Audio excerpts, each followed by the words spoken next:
Teacher बन चुके हैं। मैं नहीं कर सकती, मैं नहीं कर सकती है। तो फिर तैयार हो जा उस सजा के लिए जो मौत से भी ज्यादा खौफनाक होगी। चुड़ैल की आंखें खून जैसी लाल हो गई। बचाओ, बचाओ, कोई है क्या बाहर? प्लीज मुझे बचा लो। कमरे का दरवाजा अचानक खुद ही धड़ाम से बंद हो गया। कमरे में एक अजीब सी गंध भर गई, जैसे किसी जले हुए शरीर की। मैं ये कैसे कर सकती हूँ? मैं तो बस एक लड़की हूँ, प्लीज मुझे जाने दो। ओए पागल लड़की, दरवाजा खोल। क्या कर रही है अंदर? हॉस्टल को सिर पर उठा रखा है।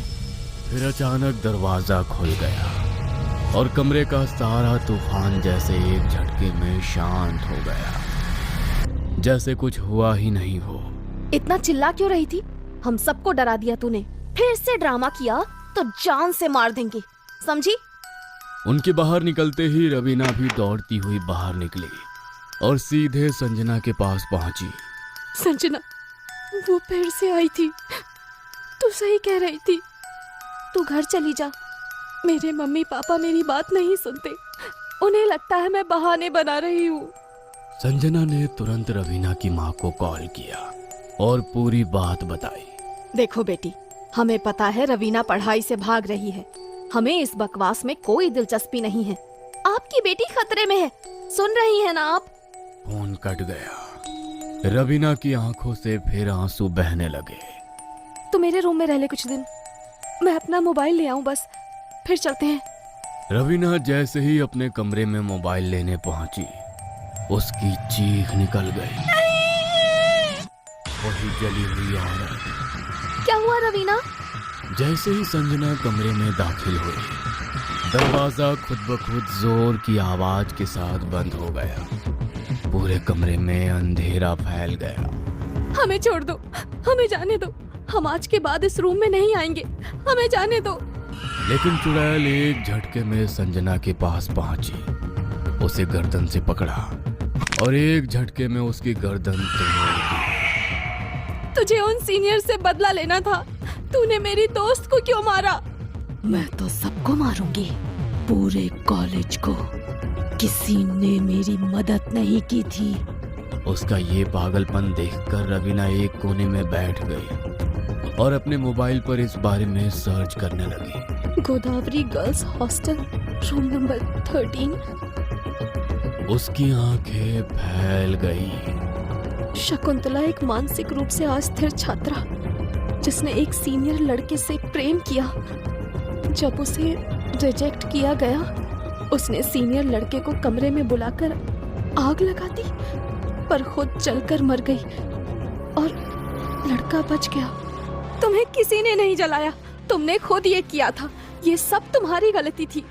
नहीं, वो मुझे बचा सकता था, लेकिन उसने नहीं बचाया। अब सब मरेंगे। रवीना को कुछ समझ नहीं आ रहा था। उसने देखा खिड़की थोड़ी खुली हुई है और खिड़की से छलांग लगा दी। जमीन पर गिरते ही उसकी हड्डियां चटक गईं। आंखों के सामने अंधेरा छा गया। जब होश आया, उसे लगा जैसे उसे स्ट्रेचर पर ऑपरेशन थिएटर में ले जाया जा रहा। सामने उसे ऑपरेशन थिएटर दिखा, जिसका नंबर भी 13 था। रवीना की आंखें फिर बंद हो गई, लेकिन जब दोबारा खुली, वो फिर से उसी हॉस्टल के रूम नंबर 13 में थी। नहीं नहीं नहीं, ये कैसे हो सकता है? संजना की लाश वहीं पड़ी थी। अब उसमें से तेज बदबू आ रही थी। रवीना ने मोबाइल उठाया और देखा 1 हफ्ता बीत चुका था। मैं 1 हफ्ते से यहाँ पड़ी हूँ।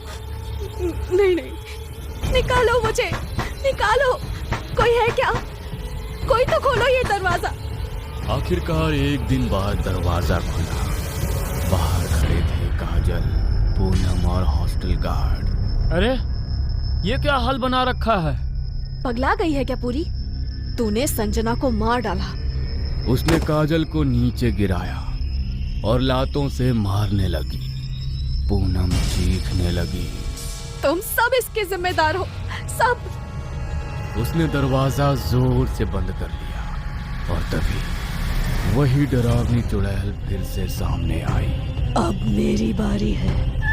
उसने पहले पूनम को गला दबाकर मारा, फिर गार्ड को दीवार से टकराकर उसकी गर्दन तोड़ दी, काजल की आंखों में उंगलियां घुसा दी और जब तीनों मरे, चुड़ैल ने रवीना की ओर देखा। तू अब मेरी है, लेकिन तू जिंदा रहेगी, क्योंकि अब तुझे ही मेरी कहानी आगे बढ़ानी है।